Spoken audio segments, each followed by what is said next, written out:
Now, as far as trade policy is concerned, the trade pact is concerned, this has actually been a matter of a lot of politics in India. And in fact, just hours after Donald Trump's announcements, there have been voices that have come in from the Congress party essentially saying and questioning why the government went ahead and signed that and clarified and completed that entire trade pact with the US. It hasn't been signed, but it has been agreed in principle, something that has been questioned by the Congress party. Joining me on the show is Salman Soz, representing the Congress. Mr. Soz, the tweet that you have put out, essentially, tagging Commerce Minister Piyush Goyal and saying, why is it that this was done when a verdict was expected? You almost seem to suggest that the government of India knew what the verdict was, even though people in the Trump administration did not know what this verdict was.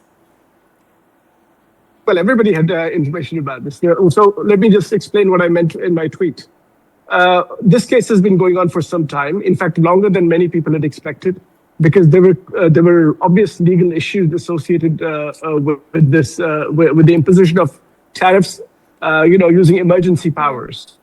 And while oral arguments were going on in the Supreme Court, well, the timeline for the final order was set. Everybody knew it was coming.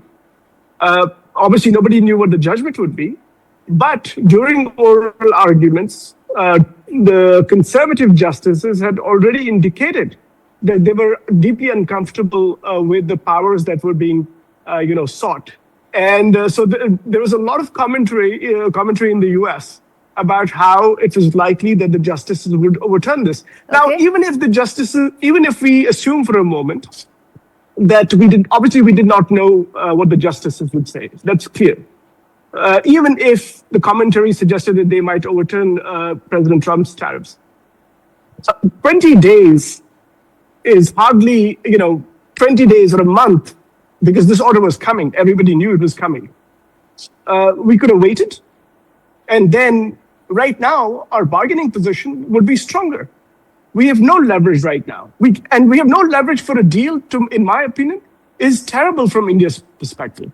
Okay. So I don't understand why we did it, why we did that deal in the first place, and then why we did it so close to when we knew the Supreme Court order was coming. Okay, so there's a very long tweet that you've put out, tagging the Commerce Minister, and essentially saying the first line that it says is should answer a critical question. Why did India agree to a framework agreement on trade just days before the US Supreme Court was supposed to rule on President Trump's tariff? And then you go on to talk more about it. You spoke about leverage, but the fact that the tariffs have reduced from 18% to 10%, the fact that there are Indian trade negotiators in the US there, that would essentially give us an upper hand in terms of closing the deal. We've agreed in principle, but haven't signed it. Not at all. In fact, say, let us assume for a moment that the government and say maybe BJP supporters are saying something to this effect. What they're basically, first of all, they're basically telling us to forget how Trump has treated India all this time, that Trump is a bully and we've allowed him to bully us. He's never going to now, because we've already shown our hand. We already told them what we're ready to do. And that is pretty much everything. $500 billion of imports over 5 years. We're not going to take Russian oil. We're going to let agricultural products come in. We're going to basically have, 18% tariffs.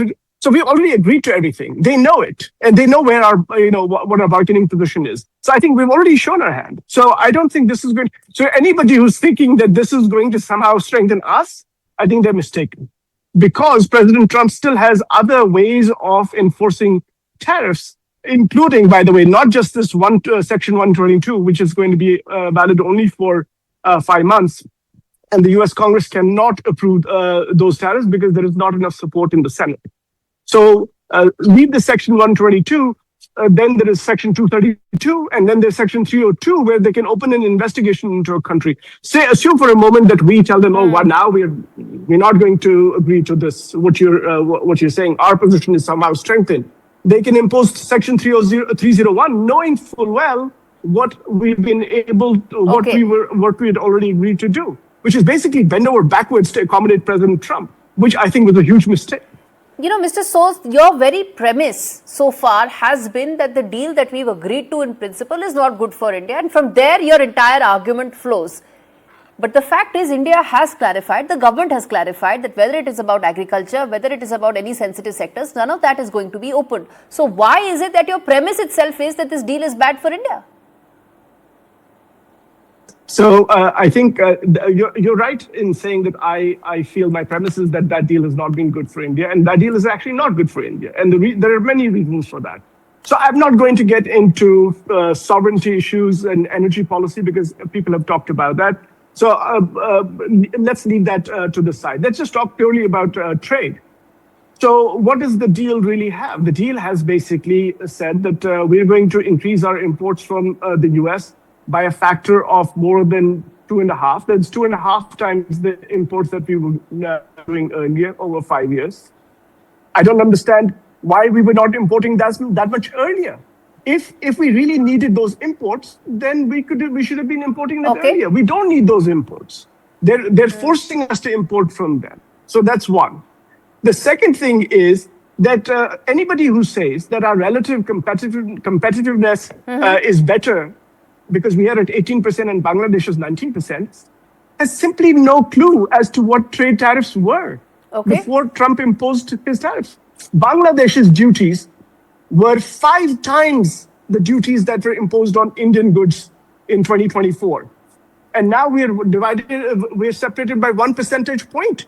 Which analyst can say that this gives us an advantage? Bangladesh's, industrial goods now are in far better position than they were in 2024. Okay, so some of this... The government thinks that we are fooled and we don't read data. No. Look at WTO tariff data and you will get the answer. Some of this has been addressed by the government in the last couple of days, in fact, over a week now.